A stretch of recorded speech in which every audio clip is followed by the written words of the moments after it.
weather looks awesome today. Although unfortunately with what I read, I was supposed to try to look at that drone show again today, where yesterday it seemed like they had a mishap where they had to cancel the show. From what I gathered, it was due to things such as signal interference. They didn't anticipate it, I guess, so the drones and stuff, they couldn't operate properly, I suppose. And today they were supposed to have it again, and there was a possibility where they will fix the issue, but apparently from what I read, they just canceled the whole event in general.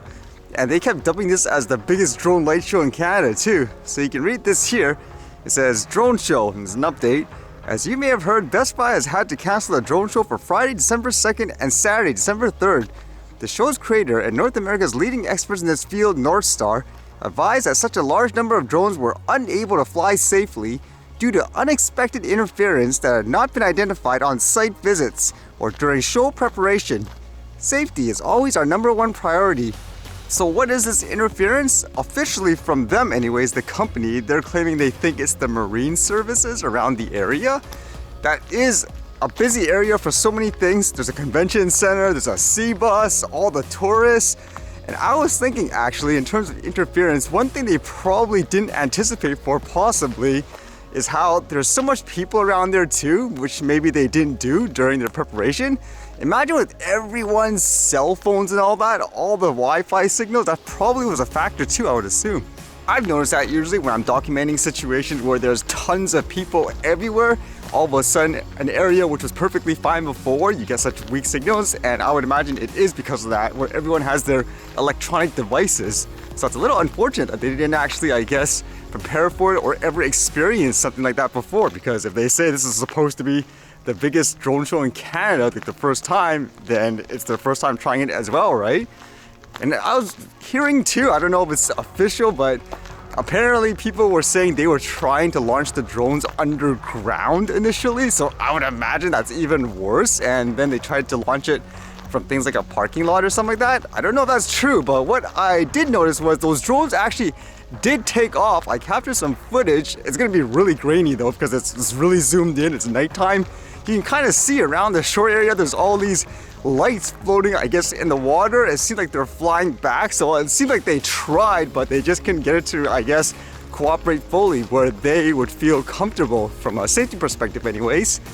And in terms of people's reactions, just from what I see, lots of disappointed people, because mostly due to things like communication from what I gathered, because during the event, no one knew what was going on.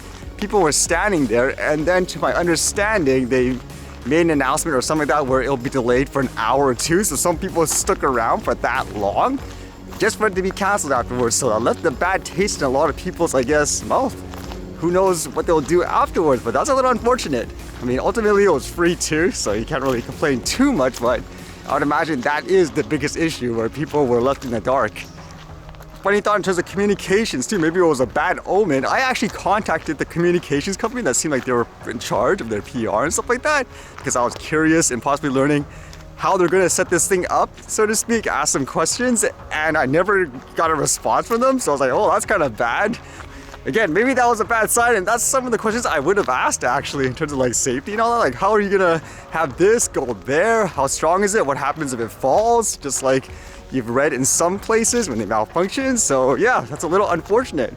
If they told me it was gonna be underneath the parking lot too in that area, I would have wondered, is that gonna be okay? Like whatever's flying. But again, I don't know officially because they never replied back to me, unfortunately. But yeah, I guess we'll have to wait a little longer. The only drone show I've seen here in the area was that smaller one. Maybe in the future, who knows? I wouldn't be surprised if they try to do a makeup event, but will that be enough for everyone else who feels, I guess, misled per se? Because that's what people are saying online, but it just seems like one of those unfortunate things you overlook. And this came on the news again. Basically that Jetson drone, the one you can actually fly. Apparently this one says, this bonkers single seat drone lets you hit the skies like the Jetsons, referencing the cartoon. And it says here, ever since George Jetson climbed into his personal portable flying car 60 years ago, the world has dreamt of doing the same. And according to Peter Turnstrom, co-founder of Stockholm-based Jetson, piloting one of his personal electric aerial vehicles is about as easy as it looked in the cartoons. Would you believe that? For those who, I guess, fly a traditional aircraft, And it says here, getting the Hang Go brand's new Jetson 1 with delivery starting in late 2023 requires all of 5 minutes. It's super intuitive, he says.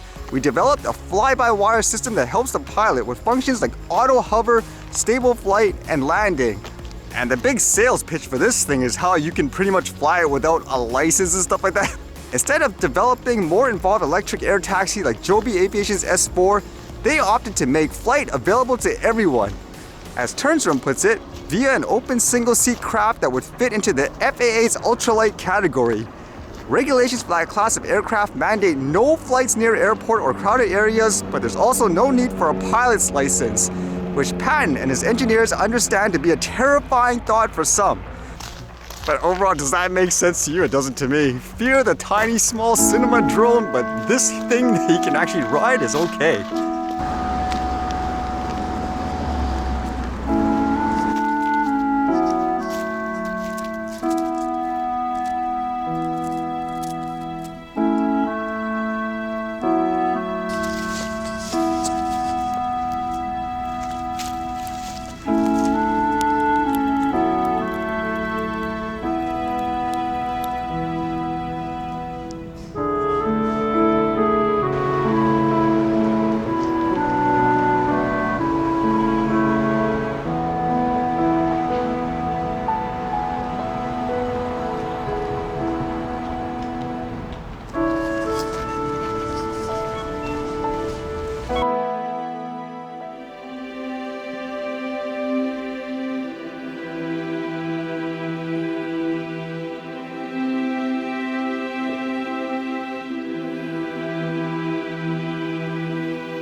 Alright, see you guys later.